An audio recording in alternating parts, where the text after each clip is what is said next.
Okay, let's unpack this. For so many of us, the whole conversation around weight loss feels like Hmm. this endless cycle, right? Willpower battles, diet fads. Exactly, and often just blaming ourselves. Hmm.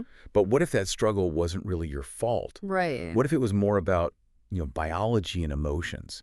And what if something like semaglutide isn't the magic answer, but maybe the breather you needed to find the answer? That's precisely it. Today, we're diving deep into Dan Hollis's perspective. He's really clear that semaglutide isn't some magic fix. No. It's a powerful tool, a really powerful one, but it's a tool that can unlock this much deeper understanding of ourselves. It's about so much more than just the medication itself. Yeah, and that's our mission for this deep dive, isn't it? To unpack Dan Hollis's manifesto and some related insights, we want to get beyond the surface talk, Mm. explore the really human parts of managing weight. It's especially like how emotional hunger fits in and what actually happens when that constant noise of cravings finally, well, quiets down. And for this, we're drawing mainly from two places: the Dan Hollis Semaglutide Manifesto itself, obviously, and also a really insightful piece called Emotional Hunger, Semaglutide, and the Dan Hollis Window. Okay. And together, they give us this multi-layered and I think incredibly empathetic way of looking at this whole journey. Empathetic is a good word for it. Yeah. So let's jump right in where Dan Hollis starts. He opens his manifesto with something really quite powerful. He says, Hmm. this is not a drug journey, it's a human one. Hmm.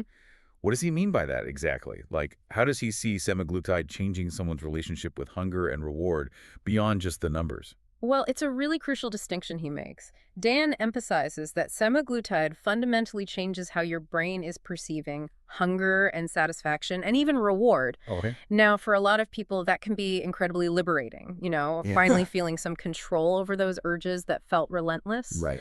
But it can also be a bit terrifying because it kind of forces you to confront habits and feelings that maybe food used to cover up. Ah. And that's exactly why he insists on support, on education, human guidance, not just handing out a prescription.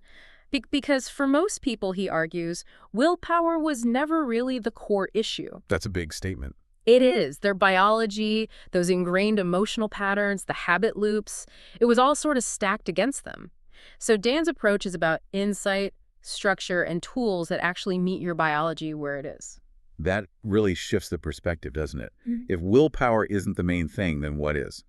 Which brings us to something Dan talks about a lot, emotional hunger. Yes. And he reframes it completely. He says, and this really made me stop and think, emotional hunger sounds like a craving, but it's actually a question, a need asking to be seen. That quote is so powerful. It just flips the whole script. It really does. So when he says it's a question, what kinds of questions are we talking about here? What should you be asking yourself when those feelings hit? Well, think about how semaglutide works. Drugs like Ozempic or Wegovy, they're GLP-1 receptor agonists. So they mimic a hormone your body already makes, basically telling your brain you're full and slowing down digestion.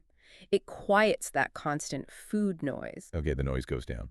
Exactly. And when that physical craving noise lowers, it creates this quiet space. Mhm. And in that quiet, the underlying emotional needs can actually surface. Ah, So suddenly, it might not just be, I really want a cookie. It might be underneath that, am I feeling lonely? Or am I bored? Or am I anxious? Maybe even, am I happy and don't know how else to celebrate? right, because food has been the go-to answer for all of those things for so long. For so many people, yes, it's the fallback. And that leads right into a really vital warning Dan Hollis gives. He's super clear. Semaglutide isn't the fix. No. He calls it a window, or maybe a biological pause. A gift of space, really. An opportunity to finally ask yourself, like you said, what am I actually hungry for? Precisely. And think about it. If food has been functioning as your emotional scaffolding. Scaffolding, I like that term. Yeah, that kind of hidden support system for your feelings, whether you realized it or not, taking that away can leave you feeling incredibly exposed. Yeah, I can see that. Like the rug's been pulled out. Kind of like you were leaning on something that suddenly isn't there. And that discomfort, that feeling of being exposed, Dan says that is precisely the work. Okay, so the discomfort isn't a sign it's failing. It's part of the process. It's where the real lasting change can actually begin. Dan's view is that semaglutide buys you this precious pause, time to reflect, reset that relationship with food, and actually start rewiring your brain's responses. Right. As he puts it, and this is another great quote, semaglutide isn't the solution to emotional eating, it's the silence that lets you find one. Silence that lets you find one. Wow. And that silence, yeah, it can be uncomfortable, but it's also incredibly clarifying if you let it be. Okay, so that brings us to his practical framework then. Yeah. How do you navigate this new silence? He talks about separating signal confusion, which sounds like learning to observe cravings instead of just instantly obeying them. How does someone even start to do that? To decode what the hunger really means? It really starts with curiosity, he says, not judging yourself. Okay. Just noticing, asking, okay, is this my stomach actually rumbling, or is this my brain looking for a distraction from a feeling? It's observation. Observation, not reaction. Exactly. And connected to this, really importantly, his manifesto talks about metabolic pacing. Metabolic pacing, what's that about? He really warns against the trap of super fast weight loss, the kind that seems appealing initially. Yeah, everyone wants results fast. Of course. But he points out it often leads to a slowed metabolism and, crucially, losing muscle mass, which completely sabotages things long term. Right, you lose the engine that burns the calories. Precisely. So Dan emphasizes thinking like it's a marathon, not a sprint. Timing your nutrition, timing your habits to support a sustainable maybe 1–2% body weight loss per month, letting your body adapt naturally, protecting that muscle. That makes so much sense. Focusing on sustainable progress. And, the depth of his insight really comes through when he connects emotional hunger to what he calls identity disconnection. Yes, that's a big one. He suggests food can become a substitute when you've lost touch with yourself, essentially. What does that mean for someone trying to heal their relationship with food? It's profound, really. He's saying that if you're not aligned with who you truly are, or maybe who you want to become, food can easily become a stand-in, a substitute for missing joy or purpose or connection in your life. Wow. And this leads directly to one of Dan's most powerful statements, I think. You don't hold on to weight loss with discipline, you hold on to it with alignment. Alignment, not discipline. That's counterintuitive to how we usually think about weight loss. Totally. But his approach shifts the focus away from just restricting food, white-knuckling it, to something much deeper. It's about, as he says, replacing the story, not just the snack. Building an identity, a sense of self that naturally aligns with healthy choices, instead of constantly feeling like you're fighting yourself. Replacing the story. I like that. Which leads perfectly into his point that the real work begins after the medication. Absolutely critical. It's very clear. Yeah. Semaglutide isn't meant to be forever for most people. Yeah. But if you stop taking it without having built those new habits, those new coping skills, those old patterns, the appetite, the emotional triggers, they can all just come roaring back. So why is this after period so vital?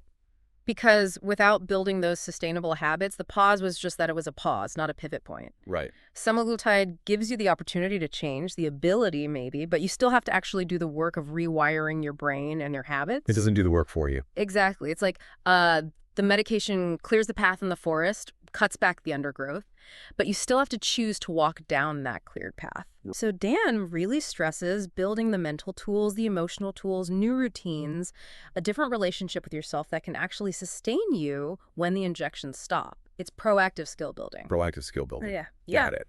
And what I think really sets Dan's whole approach apart and feels so refreshing is his guiding principle. No shame here, only process. Yes.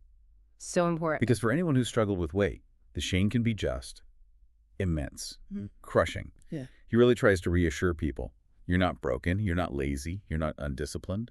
So what's different about his process that helps free people from that shame? Well, he starts by saying, essentially, you're not a moral failure. You're working against some deeply ingrained biology, yes, but also huge cultural pressures that have often, frankly, profited from making you feel confused and inadequate. So Dan's job, as he sees it, and what we're trying to explore here, is to help reset both your body and your expectations of yourself. He frames his entire approach not as a prescription, but as a conversation. A conversation. Yeah, it's not just about rules and restrictions. It's about building a healthier relationship with food, sure, but also with your body, and importantly, with the guides and support systems helping you. Right. It's about providing a map, maybe a compassionate guide, and even a community. It's focused on starting right, this time with alignment, with understanding, without the shame, rather than that awful feeling of constantly having to start over. Starting right instead of starting over. Yeah. That's powerful. So Wrapping this up, if you are listening and you're considering semaglutide, or maybe you're already using it, the core message we really want to leave you with is this. Mm-hmm. Try not to focus solely on the number on the scale. Really focus on the window that Dan Hollis talks about. Use that pause. Use the pause. Yeah. Ask yourself honestly, what am I truly hungry for? And maybe what parts of my life need support now that food isn't filling in all the gaps? That's the heart of it. This isn't some miracle pill. But as we've discussed, it can be a miracle pause. A miracle pause? I like that. It's a profound opportunity, really. A chance to choose a genuinely new direction for your health, your well-being. And just to echo Dan Hollis's final thoughts on healing that emotional hunger, remember, it takes empathy, not judgment. Right. It takes awareness, not just more rules. And it takes curiosity, not punishment. Because, as he says, when the cravings stop, the truth begins. When the cravings stop, the truth begins. Yeah. A perfect thought to end on.